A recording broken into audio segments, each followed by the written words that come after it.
the realization of perfect peace. In the external universe there is ceaseless turmoil, change and unrest. At the heart of all things there is undisturbed repose. In this deep silence dwelleth the Eternal.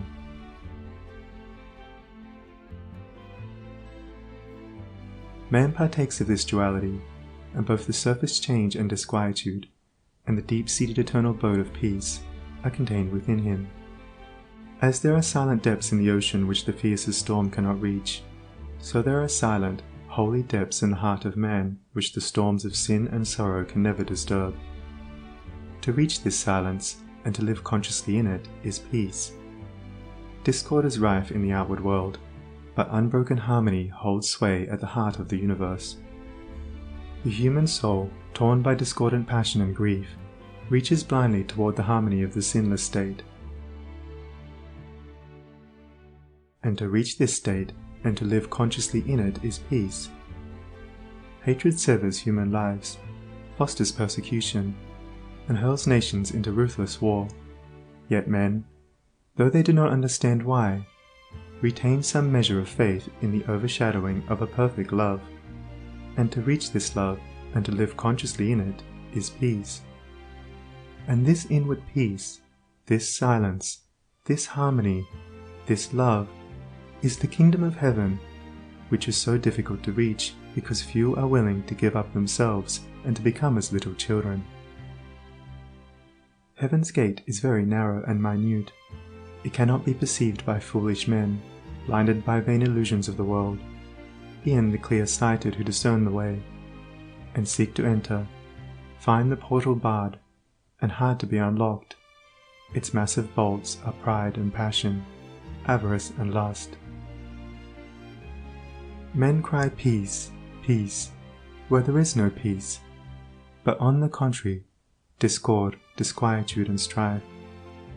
Apart from that wisdom which is inseparable from self-renunciation, there can be no real and abiding peace. The peace which results from social comfort, passing gratification, or worldly victory is transitory in its nature, and is burnt up in the heat of fiery trial. Only the peace of heaven endures through all trial, and only the selfless heart can know the peace of heaven. Holiness alone is undying peace. Self-control leads to it, and the ever-increasing light of wisdom guides the pilgrim on his way. It is partaken of in a measure as soon as the path of virtue is entered upon, but it is only realized in its fullness when self disappears in the consummation of a stainless life. This is peace, to conquer love of self and lust of life, to tear deep-rooted passion from the heart, to still the inward strife. If, O reader, you would realize the light that never fades, the joy that never ends, and the tranquility that cannot be disturbed, if you would leave behind forever your sins, your sorrows, your anxieties and perplexities, if, I say, you would partake of this salvation, this supremely glorious life, then conquer yourself. Bring every thought, every impulse, every desire into perfect obedience to the divine power resident within you. There is no other way to peace but this, and if you refuse to walk it, your much praying and your strict adherence to ritual will be fruitless and unavailing, and neither gods nor angels can help you. Only to him that overcometh is given the white stone of the regenerate life, on which is written the new and ineffable name. Come away, for a while, from external things, from the pleasures of the senses, from the arguments of the intellect, from the noise and the excitements of the world, and withdraw yourself into the inmost chamber of your heart, and there, free from the sacrilegious intrusion of all your selfish desires, you will find a deep silence, a holy calm, a blissful repose, and if you will rest there a while in that holy place, and will meditate there, the faultless eye of truth will open within you, and you will see things as they really are. This holy place within you is your real and eternal self. It is the divine within you, and only when you identify yourself with it can you be said to be clothed in your right mind. It is the abode of peace, the temple of wisdom, the dwelling place of immortality. Apart from this inward resting place, this mount of vision, there can be no true peace, no knowledge of the divine, and if you can remain there for 1 minute, 1 hour, or 1 day, it is possible for you to remain there always. All your sins and sorrows, your fears and anxieties are your own, and you can cling to them or you can give them up.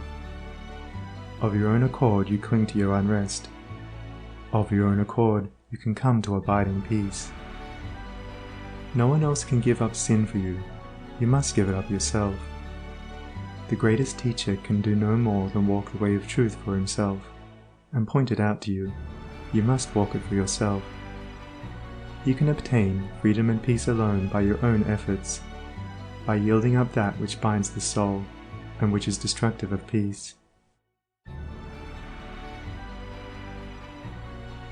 The angels of divine peace and joy are always at hand, and if you do not see them, and hear them, and dwell with them, it is because you shut yourself out from them, and prefer the company of the spirits of evil within you. You are what you will to be, what you wish to be, what you prefer to be. You can commence to purify yourself, and by so doing can arrive at peace, or you can refuse to purify yourself, and so remain with suffering. Step aside, then, come out of the fret and fever of life, away from the scorching heat of self, and enter the inward resting place where the cooling airs of peace will calm, renew, and restore you. Come out of the storms of sin and anguish. Why be troubled and tempest-tossed when the haven of peace, of God, is yours? Give up all self-seeking, give up self, and lo, the peace of God is yours. Subdue the animal within you, conquer every selfish uprising, every discordant voice, transmute the base metals of your selfish nature into the unalloyed gold of love, and you shall realize the life of perfect peace.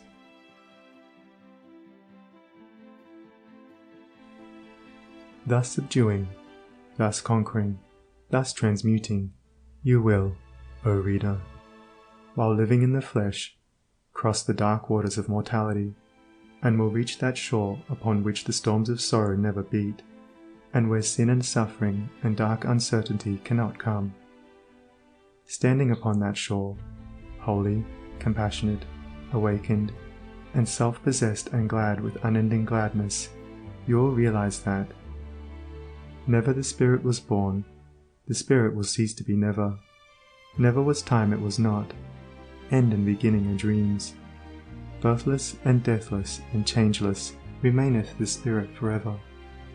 Death hath not touched it at all, dead though the house of it seems.